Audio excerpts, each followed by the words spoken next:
Senhor.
Cordeiro que foi morto, de receber o poder, a riqueza e sabedoria, e força, e honra, e glória, e louvor.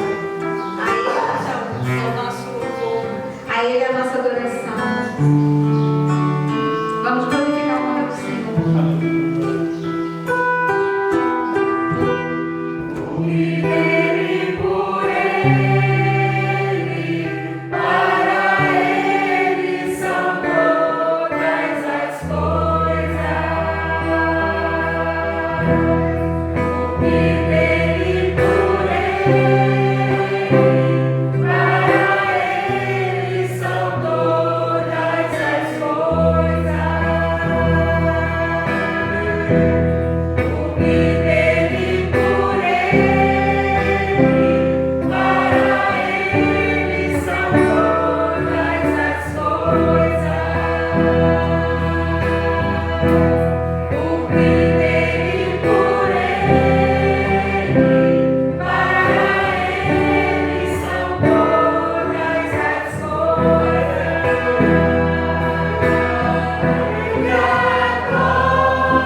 Estamos prontos, Senhor, a renunciar. Estamos prontos, Senhor, a amar, Senhor.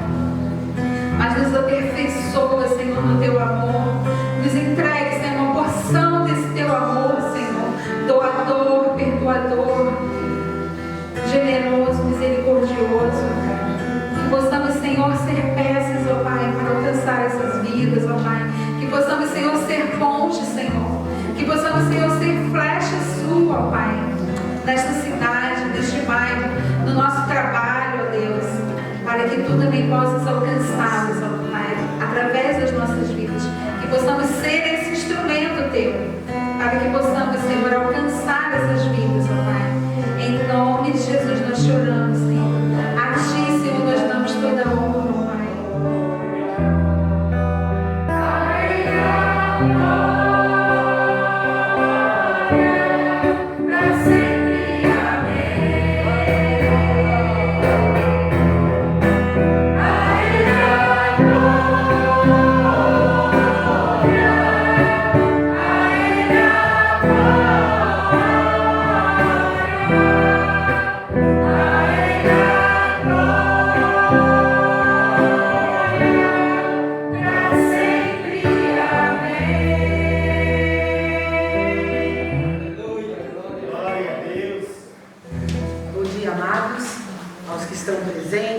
Aqueles que estão nos ouvindo através das nossas redes sociais, através dos nossos canais no YouTube, no Facebook ou também no Instagram, no endereço IEC Floripa.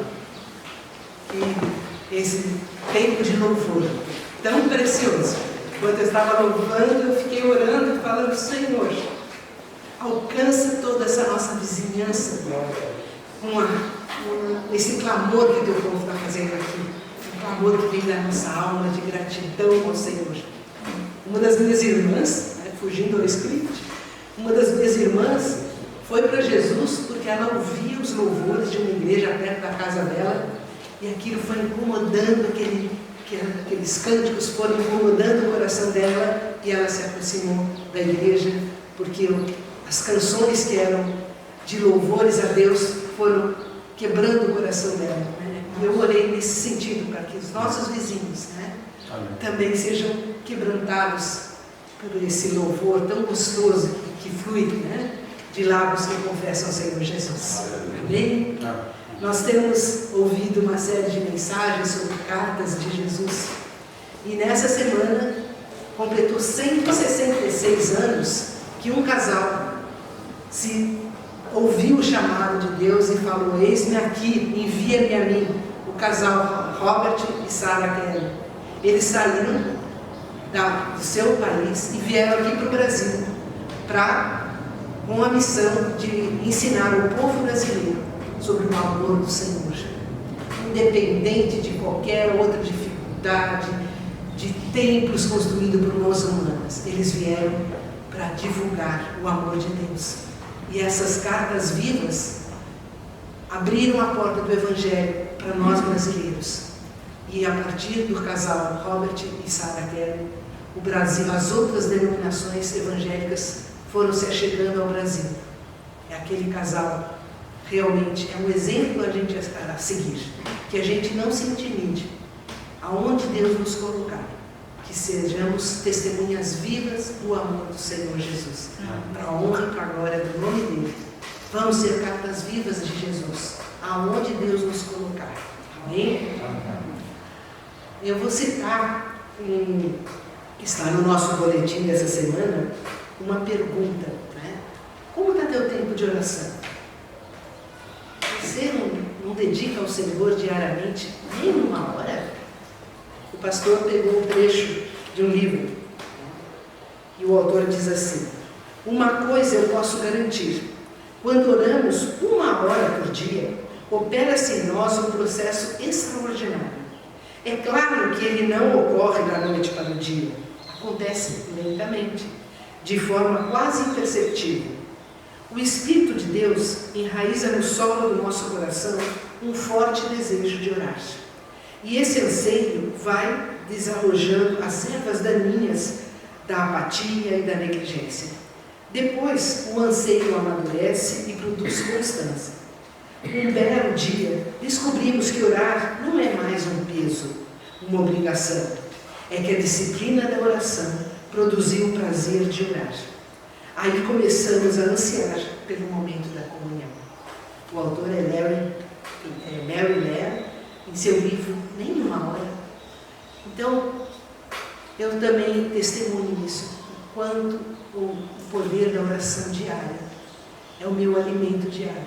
Como eu sinto prazer de falar: bom dia, Senhor, quero estar aos teus pés, ouvindo o que o Senhor tem para me dizer hoje. Então, vamos apresentar mais um pedido nesse nosso momento de oração.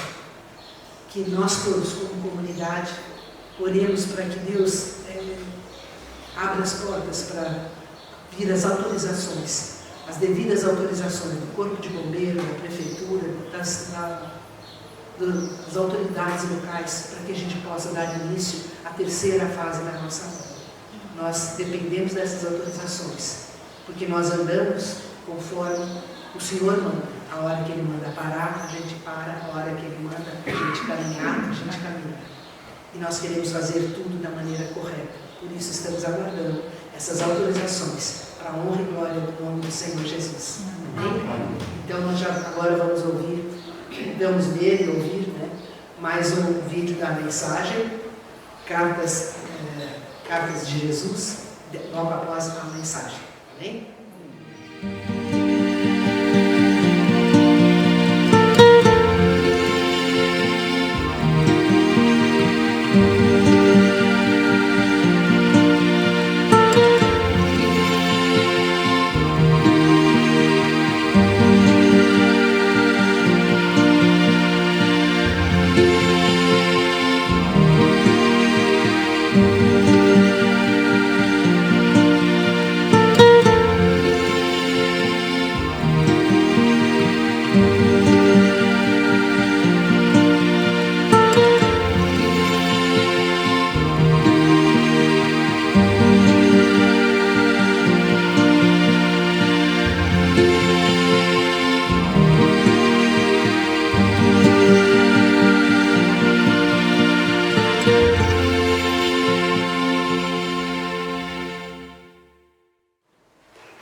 Bom dia para todos, é uma alegria tê-los nesta manhã aqui e lembrar sempre que a vida que vivemos, a nossa história não está solta no mundo. Deus está contando uma história. Eu costumo dizer que a palavra de Deus é a revelação dessa história, a história da redenção. Então nós precisamos olhar o nosso dia a dia, a nossa caminhada, a nossa própria história a partir dessa perspectiva de Deus, de que há um plano em curso, que Deus está contando essa história que tem início, essa história tem meio e essa história tem um fim. E este fim é um fim glorioso para aqueles que creem nessa história, na grande história da redenção, de Cristo Jesus como centro da história, como personagem principal. E você precisa entender que essa história da redenção também inclui a sua vida. E a sua vida, como eu coloquei bem na chamada do boletim dessa semana, a sua vida só tem sentido, só encontra um sentido quando você consegue ler a sua história a partir da própria história da redenção. Você não foi criado por acaso, você não veio ao mundo por acaso. Todos os eventos, cada situação da sua vida, seja elas boas, sejam elas ruins, todas elas estão no controle, no comando, no governo de Deus e têm propósitos bem definidos da parte de Deus. Ele é detalhista. Ele não pega a nossa vida e sai copiando uma da outra. Ele desenha uma por uma. E você precisa crer nisso. E quando você entender isso, quando você começar a olhar a sua vida na perspectiva desta vida, dessa história, você vai conseguir ver que você já tem uma identidade, e a sua identidade está em Cristo. Você já tem uma direção, você sabe de onde você veio, você sabe para onde você vai, você sabe a quem pertence, e a sua vida tem propósito. Você não acorda todo dia porque acordou, não. Deus tem e planejou cada dia da sua vida. Se aproprie dessa verdade, viva a partir dessa verdade, e você vai perceber que cada detalhe da sua vida, cada momento da sua vida, o Criador está no governo e no controle. Isso te traz paz, isso te traz segurança, isso te traz conforto. Essa é a paz que o Senhor nos dá, mesmo no mundo que que parece ser um caos, mas há ordem nesse caos. E esta ordem é comandada, é controlada, é governada por Deus. Nessa história da redenção, há um personagem. Paulo vai falar isso no capítulo 1 de Efésios, que tudo converge para esse personagem principal que é Jesus Cristo. Tudo que aconteceu antes e tudo que aconteceu depois foi por causa de Cristo e da obra que Ele realizou na cruz. Cristo é o centro da história, Cristo é o ápice da história, a sua morte na cruz é a plenitude dos tempos. Tudo foi planejado para que pudéssemos enxergar o sacrifício de Jesus na cruz e entender o quanto fomos amados por Deus. Isso resolve o problema da depressão, da ansiedade, isso resolve a dúvida daquele que pensa em tirar a vida, isso resolve o problema do casal que está em conflito, porque tudo faz sentido no momento em que você entende que todas as coisas foram criadas para Ele, por Ele, e este que está acima de todos os nomes, te ama. Amém. Ele tem como filho. E decretou na cruz que estava consumado. E esse decreto é um decreto de Deus irrevogável. Você é filho, filho do Pai por causa de Cristo. Tudo que Ele conquistou na cruz, todas as bênçãos do Filho amado que Ele foi sem pecado, é sua por causa dele. E se Ele tem essa plenitude, se Ele tem essas supremacia, se tudo converge para Ele, Ele decidiu ser o cabeça da igreja. Ele que está acima de todas as coisas, reúne homens e mulheres pequeninos como eu e você, cheios de fraqueza, e fala: esse é meu povo, essa é minha família, esses são os meus amigos, eu quero caminhar com eles. A igreja é um capítulo especial dessa história. A igreja, que não é aquele CNPJ ou aquela placa, a igreja é o corpo, é o organismo, são os filhos amados que foram recebidos da cruz. Sou eu e você nessa comunidade, que nós podemos chamar de família, que a Noemi mesmo testemunhou, que sente falta de estar aqui, porque esta sinergia, se assim podemos dizer, espiritualmente falando, ela é produzida pelo próprio Espírito de Deus, que habita na minha vida, que habita na sua vida, e nos faz um, mesmo com tanta diferença que há entre eu e você. E olhando para isso, nós estamos vendo que para Deus, cada vida é importante nessa história. Para Ele, cada vida é uma carta de Jesus escrita ao mundo.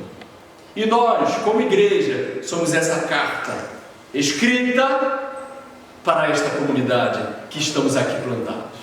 Então você precisa entender isso. Jesus, então Ele veio para trazer essa salvação, mas Ele falou assim: essa salvação será conhecida através dos meus filhos, da obra que Ele está realizando em nossas vidas. Por isso que você precisa realmente assumir essa posição de carta de Jesus. Mas pastor, eu sou tão assim, eu sou tão assado, e quem não é? E é exatamente nesta obra sobrenatural de transformação profunda e permanente que Ele está fazendo na sua vida, que Ele está mostrando ao mundo que há esperança para este mundo. Se houve esperança para mim, pode haver esperança para aquele que está hoje sem esperança.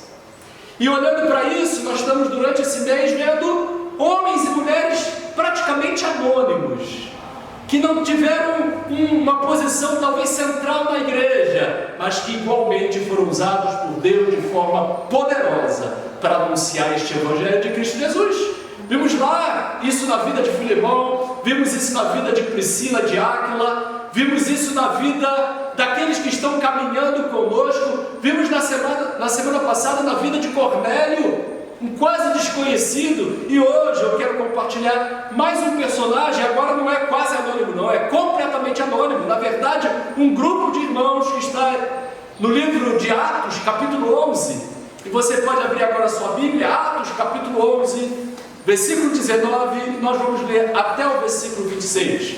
Atos 11, de 19 ao 26.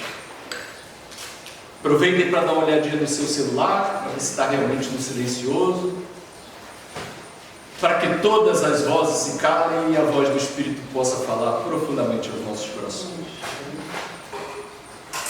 Atos 11, 19 a 26, assim diz a palavra: então, os que haviam sido dispersos por causa da perseguição desencadeada com a execução de Estevão, se espalharam até Fenícia, Chipre e Antioquia, não divulgando a mensagem a ninguém além dos judeus.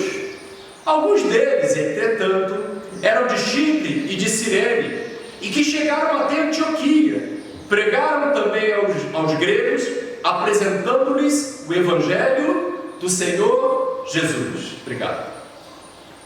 A mão do Senhor estava com eles, e muitos creram e se converteram ao Senhor. Assim que a notícia deste fato chegou ao conhecimento da igreja em Jerusalém, eles decidiram enviar Barnabé a Antioquia. Tendo ele chegado e vendo a graça de Deus, alegrou-se e encorajava todos para que permanecessem fiéis ao Senhor com firmeza de coração. Ele era um homem bom, cheio do Espírito Santo e de fé, e uma multidão considerável de pessoas foi acrescentadas ao Senhor. E aconteceu que Barnabé decidiu viajar para Tarso a fim de encontrar-se com Saulo, e assim que o achou, levou-o consigo para Antioquia. Então, durante um ano completo, Barnabé e Saulo se reuniram com aquela igreja e ensinaram a muita gente. E em Antioquia, os discípulos foram pela primeira vez chamados cristãos. Observe no versículo 19 que Lucas, que é autor deste relato, dessa história, deste livro, ele usa essa conjunção então. Ele então tem a clara intenção de unir este evento, que agora nós acabamos de ler, com o que aconteceu anteriormente. Se você lembrar a mensagem da semana passada, foi justamente este acontecimento que na verdade mudou a vida de um homem, e este homem era Cornélio, mudou a vida da família dele, mudou a vida dos amigos dele, mas mudou a vida da igreja. E a partir dessa mudança importante, desta barreira que foi rompida, mudou a história do mundo. Lembra o que eu fiz na semana passada? O fator Cornélio. Cornélio, se você vai ver que até então a ideia da igreja é que o Evangelho era para os judeus. Você pode ver que lá no capítulo 2, o Espírito Santo desceu sobre aquela igreja reunida, que era majoritariamente de judeus. Mas Deus claramente mostrou, logo no primeiro milagre, logo ao falar em línguas estrangeiras, diversas nações, Deus mostrou que a intenção dele, que este Evangelho, que Jesus Cristo, a salvação do mundo, não era para o povo, não era para um grupo, não era para ser restrito e sim para todas as nações. Por isso que no capítulo 8, mais na frente, no capítulo 6, mais na frente, você vai ver já Filipe levando este Evangelho para um outro povo samaritano, que eram judeus meio misturados. E Deus vai dando passo, cada passo vai progredindo na história e mostrando e avançando até que chega a Cornélio, que era um soldado, que era um oficial do exército romano. E Deus precisa preparar o caminho, Deus controla a história, Deus trata, Deus conduz todos os personagens até chegar nesse momento da conversão de Cornélio, da mesma forma que o Espírito Santo de Deus veio sobre os judeus, veio sobre os samaritanos, agora veio sobre a família de Cornélio, que era um romano, ou seja, rompeu-se a grande barreira. O Evangelho agora, ele encontra caminho. Mas você vai perceber que aí no versículo 19, essa conexão do então vai conectar a conversão de Cornélio e de sua família a este próximo evento. No final do 19 você vai ver que ainda a igreja não tinha aprendido isso, não tinha entendido, não tinha compreensão desse caráter universal da pregação do Evangelho, que é para todas as nações, para homens, para mulheres, para pobres, para ricos, para livres, para escravos, para brasileiros e afegãos, que está na moda agora, a gente lembrar, mas tantos povos sofridos quanto eles. O Evangelho do Senhor Jesus não conhece limites geográficos nem étnicos, não tem barreiras para esta mensagem, porque para Deus todos são amados, todos são importantes e especiais. Então os irmãos ainda, depois da perseguição, entendem essa perseguição como a vontade de Deus soberana na história, conduzindo a história, expulsa os judeus de Jerusalém, e os crentes em Cristo saem falando do Evangelho, no entanto, somente para os judeus. Ainda não havia essa compreensão, faltava então entender isso, mas no versículo 20, sempre tem alguém que gosta de tumultuar a história, né? Sempre Deus usa uns esquisitos, né? Como eu e você. Justamente para quebrar paradigmas que ele nunca colocou como paradigma. Você vai ver que no versículo 20, então alguns deles que é deste grupo, que saiu por causa da perseguição, mas porque já entenderam que eram cartas de Jesus, já entenderam que a vida deles era esta carta de Jesus, independente do envelope, independente do que se vê do lado de fora. Se a mensagem é Jesus, somos todas cartas de Jesus. Então esses entenderam, alguns deles, era um grupo, talvez pequeno, que saíram, que eram judeus de Chipre, de Cirene, mas que se estabeleceram nessa cidade de Antioquia, que era uma das 3 mais importantes cidades do Império: Roma, Alexandria e Antioquia. E ali era um lugar estratégico, já no plano de Deus, mas que não poderia ser essa igreja fechada, em si mesmada, exclusivista, mas precisava ser uma igreja aberta, como é a mensagem do Evangelho. Então esses irmãos, versículo 20, eles então começaram a pregar também aos gregos. Parece uma coisa simples, mas isso aqui era uma tremenda transformação na mente, no coração daqueles que entenderam que o Evangelho não era uma religião ou a continuidade do judaísmo. Toda religião, todas elas, pode juntar num só pacote, nenhuma delas nos levam a Deus. Nenhuma, nem a minha, nem a sua, porque a religião é o esforço do homem a partir da sua própria justiça, a partir daquilo que ele tem, que não é nada. É a tentativa de se conectar com Deus, e Deus, pela sua misericórdia, mesmo nenhum de nós mereceu, responde com o Evangelho. Jesus é o único caminho. Amém. Glória a Deus. Se você quer crer nisso ou não, é contigo. Mas a verdade da palavra é que não há uma outra forma de se conectar com o teu Criador, senão por Cristo Jesus, porque Cristo Jesus foi enviado pelo próprio Pai, justamente para isso. Por isso que esses irmãos, eles então rompem essa barreira, mas eles ali não foram pregar a sua igreja em Jerusalém, não foram ali fundar mais um movimento religioso, eles foram fazer o que aí, irmãos? No final, pregaram também aos gregos o que? Apresentando-lhes o que? O Evangelho do Senhor Jesus. Rompe-se a barreira, cumpre-se o que Deus havia prometido a Abraão, que dele ele faria uma nova nação, daria um novo nome, mas a partir da vida dele, e nós temos que conectar Abraão até Jesus, Deus abençoaria todas as famílias da terra. Então aqui é o cumprimento dessa promessa do Gênesis capítulo 3. Então a igreja mais influente daquela época está surgindo a partir deste pequeno grupo que resolveu se colocar nas mãos do Senhor para mudar e transformar o mundo. O que eles fizeram? Contar as suas próprias histórias? Não! Contar a história da redenção.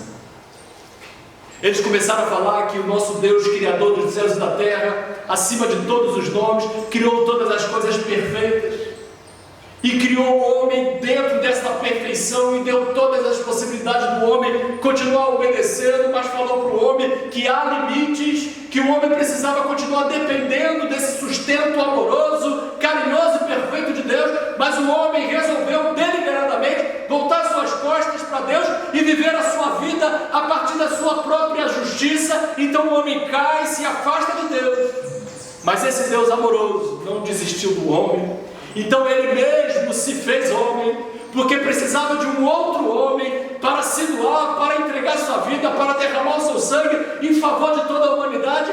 Mas Deus viu que não havia um homem sequer, então ele mesmo vem como homem e vive a vida como homem e passa por todas as pressões dentro deste caos que nós estamos vivendo, mas resiste e ele chega ao final sem pecar, sobe na cruz como abençoado, recebe nossa maldição no lugar dele, nos dá a bênção dele, morre, vence a morte, sobe aos céus e fala: eu vou buscar vocês para sempre morar comigo. Essa é a história da redenção, que não precisa inventar outra coisa, não precisa complicar, não precisa trazer uma estrutura mais pesada do que essa simples história da redenção. Como se diz, a velha história da redenção. Foram isso que eles fizeram. Eles saíram contando: ó, gente, há uma esperança, Deus não desistiu da gente, a gente está se esforçando. Não há um povo mais religioso do que o nosso, mas isso não nos levou a nada. Mas Deus, por sua misericórdia, enviou o próprio Filho dele, que morreu por nós, e agora nós temos essa esperança dentro de nós e queremos compartilhar com vocês o que aconteceu. Mas Luciano, Pedro não estava lá, ele era o grande líder da igreja, João, Tiago, versículo 21. A mão do Senhor estava com eles. Queridos, nessa história, nesta caminhada, nesta vida de compartilhar a vida com o outro, você é um cooperador de Deus. Deus está fazendo.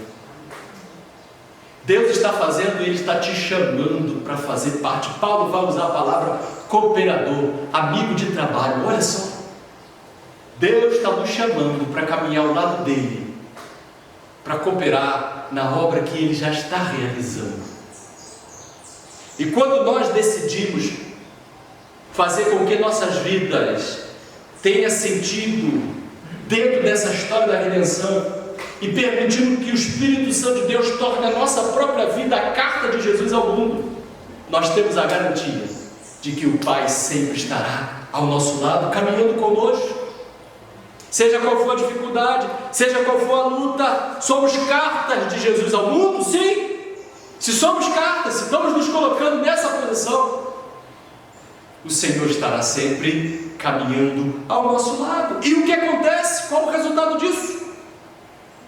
Quando a mão do Senhor está nos sustentando, quando nós somos cooperadores, qual o resultado disso? Mudanças profundas e permanentes. A mão do Senhor estava com eles, versículo 21. E muitos creram e se converteram ao Senhor. Sabe o que a palavra quer dizer se converter? Estavam indo em direção à morte, ao inferno, à eternidade longe de Deus. E eles mudaram completamente o caminho. Mudança profunda e permanente só acontece quando nós ouvimos a história da redenção e entendemos que Deus quer nos incluir. Você não sabe o que dizer para aquele irmão, para aquela irmã, para aquele vizinho que está precisando de uma palavra. Você não sabe, e aí você procura aquele versículo que vai abrir. Não é isso.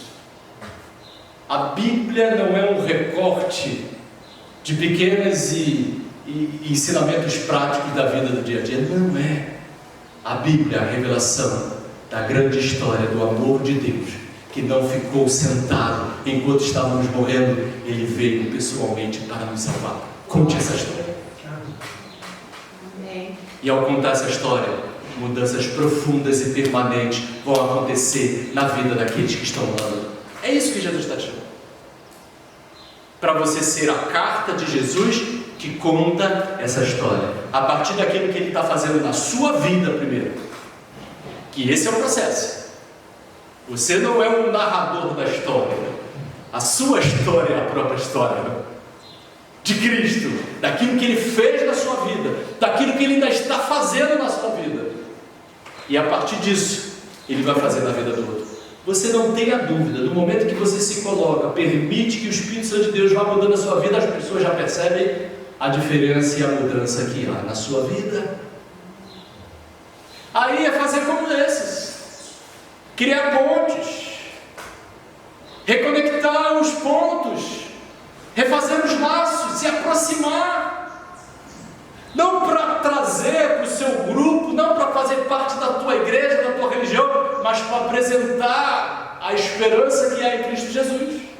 E foram isso que eles fizeram, cooperaram com aquilo que Deus já estava fazendo, e o resultado houve mudança, porque esta mudança é o que as pessoas precisam, essa história que pode mudar a vida delas.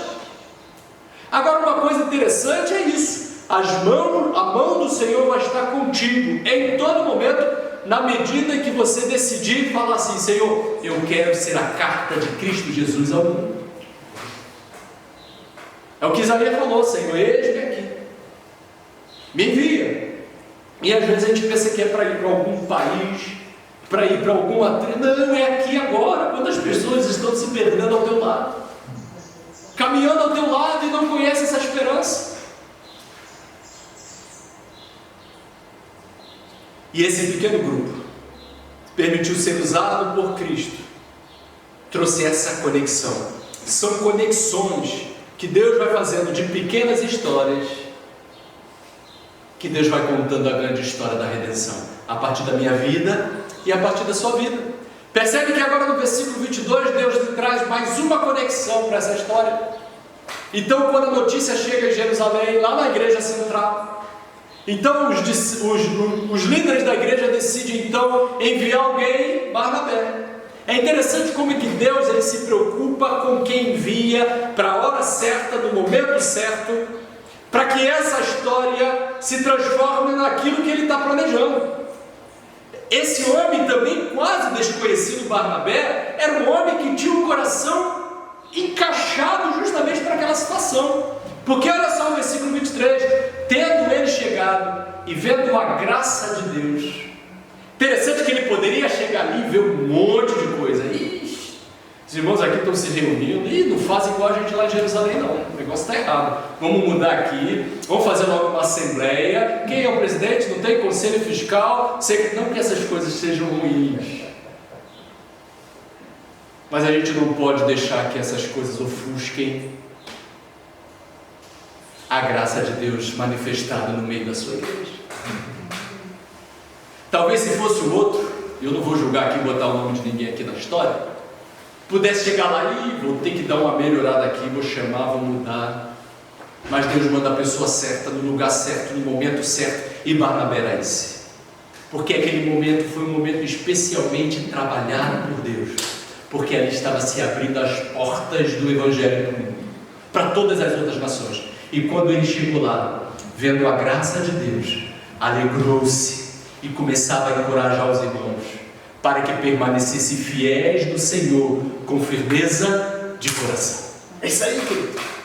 Vamos caminhar, mas ainda a gente não consegue, não tem lugar para se reunir, a gente ainda não conseguiu a licença da prefeitura para funcionar. Vamos caminhar, Deus está ao nosso lado, a gente está correndo atrás disso, mas a gente não precisa disso para ser igreja. Vamos seguir, mas agora veio a pandemia, nós vamos parar, vamos fechar, vamos diminuir. Não, a graça do Senhor está conosco, independente de como vai ser, vamos seguir, vamos caminhar, vamos encorajar. E este homem, Barnabé, era isso, pegou aquele pequeno grupo, e ainda de crentes novos e maduros, e Deus coloca ali Barnabé, também um quase anônimo na história da igreja, para fazer essa conexão. Então um pequeno grupo, mais Barnabé, e lá na frente ele lembra de Saulo, vai buscar Saulo, então Deus junta aquilo tudo, mistura aquilo tudo ali, e surge a igreja mais influente do primeiro século, que era a igreja de Antioquia. Porque a partir daquela igreja, aquela igreja tornou o ponto de partida para todas as viagens missionárias que nós conhecemos no primeiro século. Vê como é que Deus começa as coisas? Lá do pequenininho, lá do pequeno grupo, da insignificância, dos começos, dos pequenos começos, dos humildes começos, do nada nada, Deus tira o que Ele quer. Por isso que eu não fico desencorajado quando eu vejo as lutas que nós temos aqui neste lugar. Se Deus manteve estas portas abertas, que Deus sustentou este pequeno grupo, tudo está no seu controle, no seu comando, no seu governo. Ele está fazendo. Nós precisamos continuar confiando, mesmo quando a gente não consegue ver, mesmo quando a gente tem obstáculos pela frente, a gente não pode esquecer que Ele falou: eu estou com vocês, eu mandei vocês irem, segue em frente e vocês vão ver o que eu vou fazer lá na frente. Já pensou se aquele pequeno grupo se acovardasse, a gente aqui em Antioquia, nossa, vamos trazer isso, falar de Jesus no meio de uma cultura grega tão elevada, que se acham os donos do mundo? Eles não se acovardaram. Eles seguiram porque eles tinham a mensagem, a única mensagem que poderia transformar a vida de um homem e de uma mulher: Jesus Cristo. São conexões que Deus vai fazendo, e Deus tem a pessoa certa para cada lugar, para cada ocasião. Eu, você, Deus nos colocou aqui com propósitos bem específicos. Não pense que a igreja é conduzida por lideranças, por homens e mulheres que têm uma capacidade X, que têm um dom X. São todos nós, cada um de nós, cada um na sua posição, cada um na sua função, cada um com o seu talento, cada um no seu momento, cada um. O Senhor colocou, desenhou essa história, colocou você aqui com um propósito e objetivo. Você tem que falar: Senhor, eu quero saber, eu quero fazer parte dessa história. Senhor, me envolva nisso, não me deixa de fora. Senhor, vou largando o pecado aqui, vou largando os pesos lá. Senhor, vou me desvinculando daquilo que está me impedindo. Eu quero seguir livre para que minha vida tenha sentido nessa história. E Deus fez isso. Eu fico imaginando aquele grupo se reunindo pela primeira vez, Barnabé chegando lá e eles cantando: a Ele a glória. Não sei se tinha essa não, mas essa foi tirada do texto bíblico, que é bem possível. A Ele a glória. E Barnabé olhando assim, falando assim. A igreja tinha uns 10 anos de vida, e Barnabé olhando assim, falando assim: como é que o Espírito Santo de Deus é tremendo, é espetacular. Deus me deu uma oportunidade de uma vez fazer uma viagem missionária para dentro da Amazônia. Estávamos lá, um grupo de irmãos da igreja de Brasília, éramos uns 15, tínhamos alugado um barco e chegamos numa comunidadezinha que nem existe no mapa, em Tuiense. E lá nós chegamos e foi para preparar alguns líderes da região, e a gente estava lá na preparação dos líderes, capacitação. Mas quando chegou um determinado momento, nos reunimos no culto, e toda a comunidade já tinha sido alcançada pelo Evangelho de Jesus, toda. Era pequenininha, ali parecia um pedacinho do céu. E a gente foi numa clareira da selva, entre os aquelas árvores que tira latex, né? É seringueira, né? E a gente estava ali, sentados, reunidos, cantando, compartilhando a Santa Ceia, e eu fiquei olhando assim: Senhor. Alguns dias atrás eu estava lá em Brasília com meus irmãos, louvando o Senhor, glorificando. Agora que eu no meio da selva amazônica. Outra ocasião eu estava atravessando o Atlântico, indo de Recife. Eu ia para uma ilha lá na costa da África, chamada Ilhas Canárias, e nós eu estava indo para qualquer país desse. Estávamos indo para os Estados Unidos, a gente passando pelo Mar do Caribe, e ali a gente reunido no navio, alguns irmãos, eram uns 70 crentes ali no navio, e ali a gente também compartilhando no meio do oceano.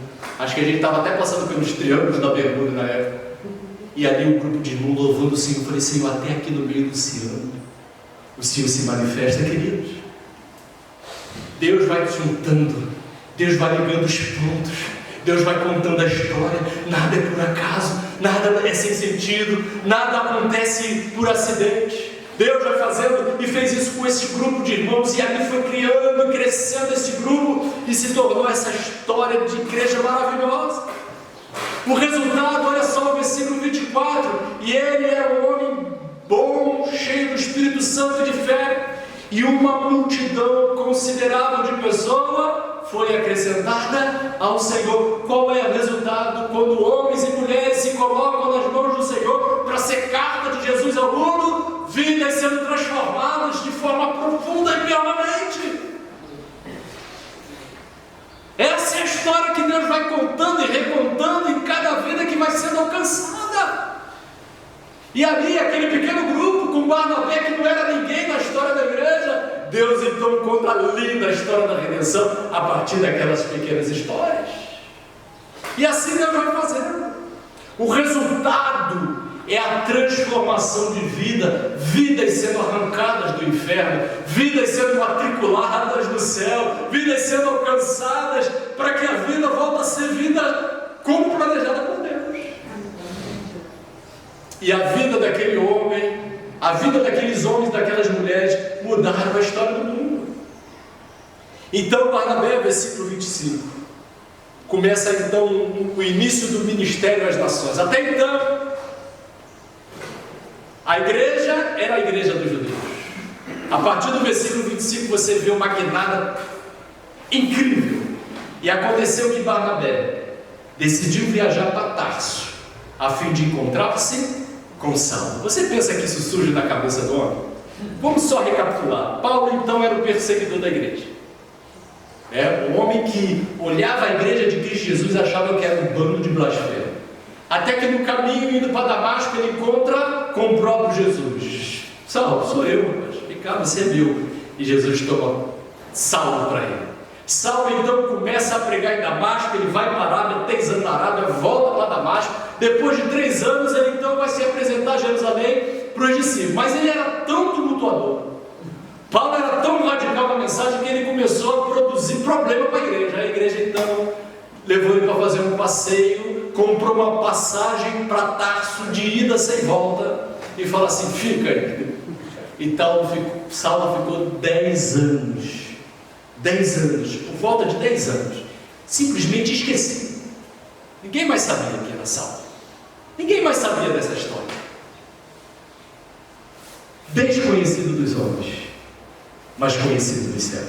Essa é a história da sua vida.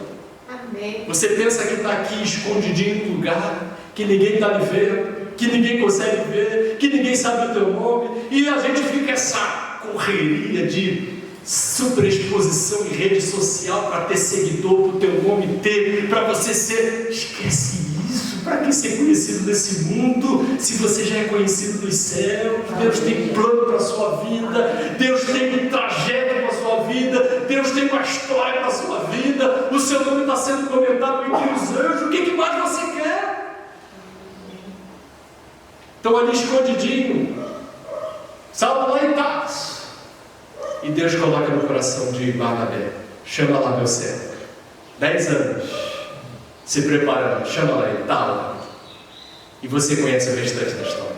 O mundo foi sacudido. Aleluia. O mundo foi sacudido. A história da igreja não foi mais a mesma, e a história do mundo não foi mais a mesma. A partir dali o cristianismo foi crescendo. Impérios caíram, impérios se levantaram. Reis caíram, se levantaram, e reis caíram. Religiões surgiram, religiões subiram, e o cristianismo, que não é uma religião, é o próprio Cristo, foi avançando em cada nação até chegar aqui em nossas vidas. É assim que Deus faz. Mas Deus vai juntando então, pega Barnabé, pega o pequeno grupo, pega Paulo, e agora Saulo traz de volta para aqui. E no versículo 26 eles ficaram ali durante um ano ensinando e trabalhando e compartilhando a palavra e se aprofundando na palavra, até que aquelas pessoas que eram um grupo desconhecido receberam um nome, não eram mais anônimos, e pela primeira vez eles receberam o seu nome de batismo real. Eles agora eram cristãos. Agora eles eram homens identificados com Cristo. Eu não quero saber se eu sou Luciano, se eu sou Tânia, se eu sou Eliezer, se eu sou Cláudia, se eu sou Amanda. Eu quero saber que eu sou, o meu nome é Cristo Jesus, a minha história é Cristo Jesus, e eu sou carta de Cristo Jesus para este mundo. E aquele grupo desconhecido foi o grupo que pela primeira vez foi identificado pelo próprio nome de Cristo. Sabe por quê? Eles se anularam, eles se esconderam atrás da cruz de Cristo. É o que Cristo está fazendo conosco aqui. Nós precisamos crer nisso. Nós precisamos que nada que está acontecendo conosco aqui é por acaso. Tudo já está planejado por Ele. Você foi tirado de um lugar, Deus te arrancou de outro lugar, talvez você estivesse até melhor lá, e Deus vai juntando, Deus vai colocando, Deus vai ligando os pontos. Creia que Deus está desenhando a sua história, junto com todas as nossas histórias, encaixada uma grande história da redenção para esta comunidade, para estas famílias que estão aqui à volta. É isso que Ele está fazendo. Você vai ver lá no capítulo 13 o que acontece. Essa igreja então cresce.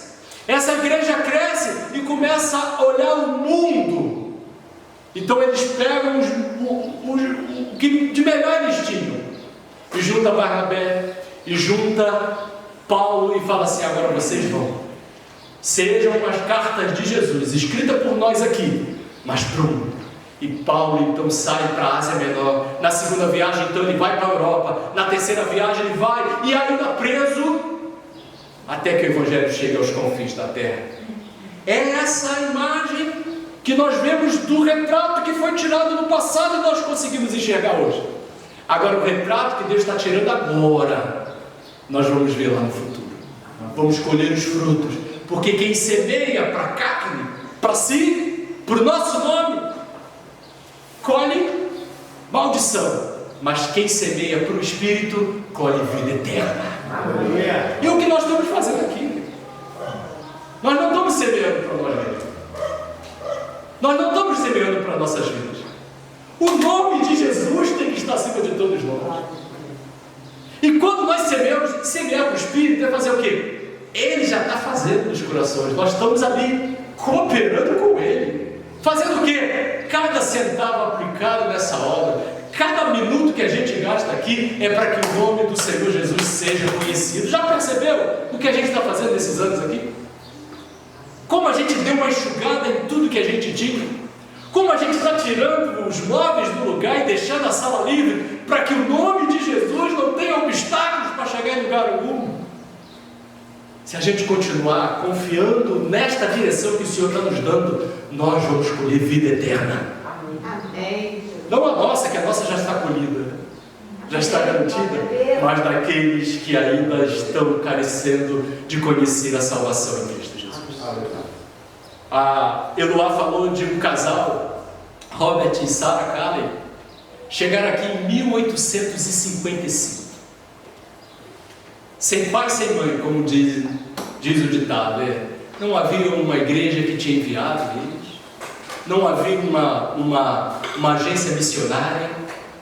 Eles simplesmente leram um folheto lá nos Estados Unidos que precisavam de gente que soubesse português para falar de Jesus no Brasil do Império, que a religião reinante era a religião que dominava os corações e escravizava numa frieza espiritual.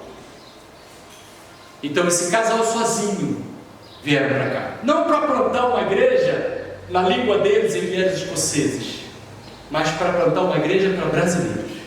E aqui eles ficaram 21 anos plantando, abriram as portas para todas as outras movimentos evangélicos que existiam no mundo poderem entrar. E ali eles fizeram uma obra extraordinária. Mas de quê? Para trazer o nome de uma denominação? Não! Eu amo o congregacionalismo, eu sou filho do congregacionalismo, mas muito mais do que o congregacionalismo, eu amo o nome de Cristo Jesus. Amém. Eu amo o nome de Cristo Jesus, e foi isso que o casal Carley plantou aqui, o nome de Cristo Jesus. E nós estamos seguindo os passos dele. Não negando a nossa história, não desprezando a nossa história, mas vivendo Cristo Jesus como eles viveram. E desbravando essas terras do sul do país tão carente dessa mensagem. Pagando o preço, né? Que todo mundo pagando. Mas o Senhor já fala assim: o prejuízo já está pago, segue em frente. Segue na caminhada. Assim como Deus mudou a história do mundo a partir daquele pequeno grupo de Antioquia. Assim como Deus mudou a história do Brasil a partir daquele pequeno grupo ali liderado pelo casal Calley. Assim Deus quer mudar a história de Florianópolis a partir do pequeno grupo como nós aqui, reunidos neste lugar. Creia nisso, eu creio. E é nessa direção que nós vamos seguir. Não é um pastor liderando um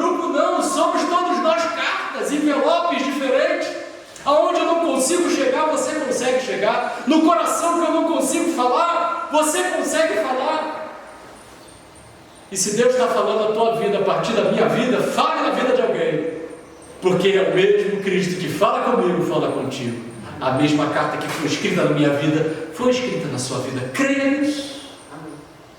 E no final de todas as coisas, quando Ele vier nos buscar, nós vamos poder cantar: a Ele a glória, para todo mundo. Amém. Vamos ficar de pé, vamos encerrar a celebração desta manhã, cantando mais uma vez, porque dele, por Ele, para Ele são todas as coisas. Ele é o alvo de todas as coisas. Todas as coisas convergem para o seu nome.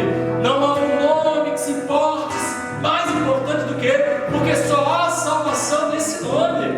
É essa história que você deve cantar, é esse nome que deve ser exaltado, porque lá na glória nós estaremos com Ele, porque dele.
Seja dado a este nome.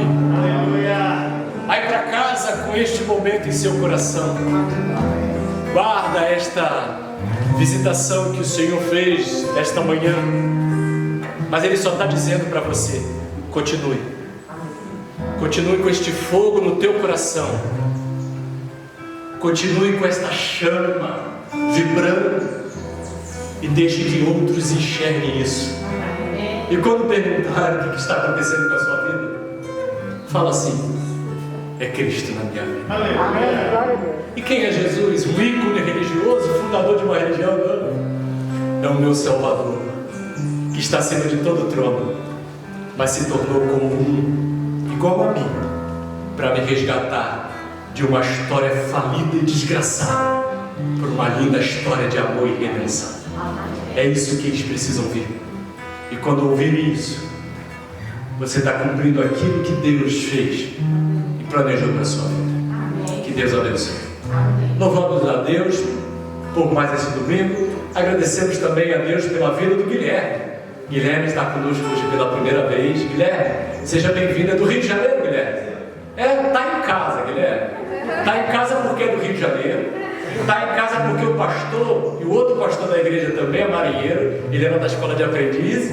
E está em casa acima de tudo, porque aqui é a casa do Papai do Céu. A sua família. Sinta-se à vontade no nosso meio. Todas as vezes que quiser estar conosco, funcionamos aqui por enquanto, por causa da pandemia, todos os domingos às 9 horas da manhã. E também às quintas-feiras em oração, e logo estaremos reunidos de novo em nossos lares, em pequenos grupos, assim que o Senhor nos der o sinal verde para avançarmos mais um pouco. Mas nós queremos que tudo está nas mãos dele.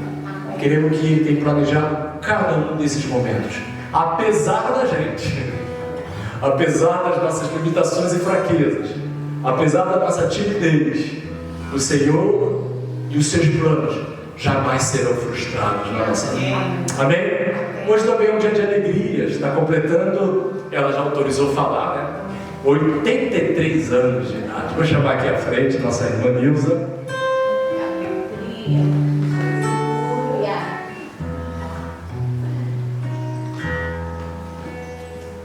A irmã Nilza é uma daquelas de Antioquia que Deus levantou há 40 anos, há mais de 40 anos atrás, para ir para um lugar onde todo mundo falava assim: ixi, isso aí é cemitério de ministério, né, pastor?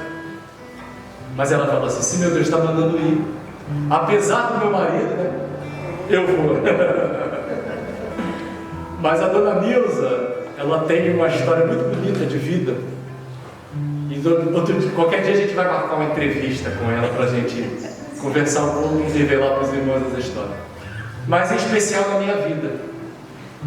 Porque quando ela chegou aqui, Deus botou no coração dela: vocês vão preparar o caminho para um grupo que vai vir. Não agora.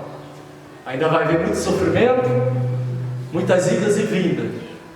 Mas eu prometo que vocês não partirão desta vida sem ver os frutos. Amém.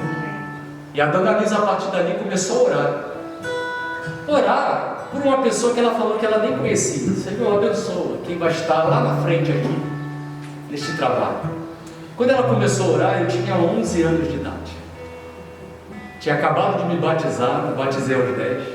Mas eu ainda estava um pé na igreja e um pé no mundo. Eu ia para o carnaval, me fantasiava de carrasco.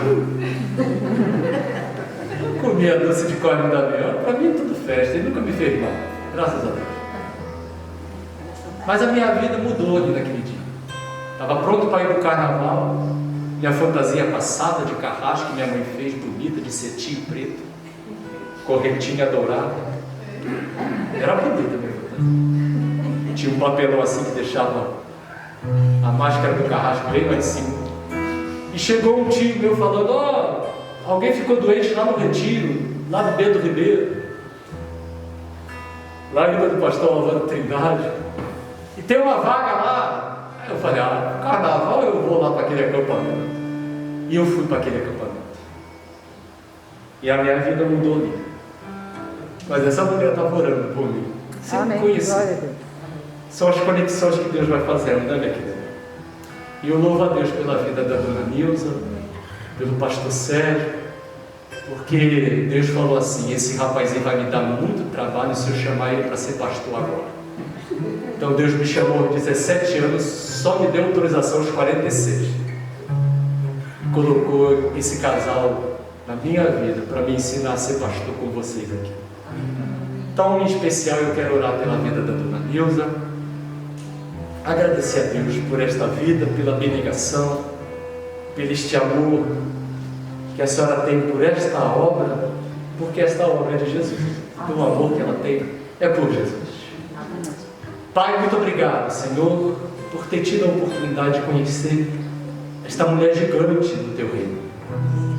Talvez o mundo olhe e enxergue uma mulher pequenina, desconhecida, mas aí, Senhor, nos céus, ela é conhecida por todos os anjos, porque ela se colocou um dia em tuas mãos e falou: Senhor, usa-me conforme o Senhor quer. E até hoje, Senhor, ela é é um instrumento precioso em tuas mãos para edificar tantas vidas. Abençoa a vida delas, abençoa o seu marido, abençoa seus filhos e netos, abençoa seus bisnetos, abençoa seus filhos espirituais que foram gerados em dores, e abençoa esta igreja toda, que é fruto da renúncia deste casal. Toma em suas mãos, Senhor. Leva-nos, Senhor, debaixo da tua santa paz, que a tua graça, o amor de Cristo Jesus seja sobre cada um de nós, seja sobre cada um dos nossos familiares, seja sobre a família do pastor Jorge Luiz, Senhor, que está agora chorando pela partida dele, seja sobre todo o povo de Deus espalhado pela face da terra, hoje e para todo sempre. Amém. Amém. A Ele a glória.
Virtual do teu irmão, dá um abraço também ali no Guilherme e um abraço na dona Neuza por mais um ano de vida. Amém.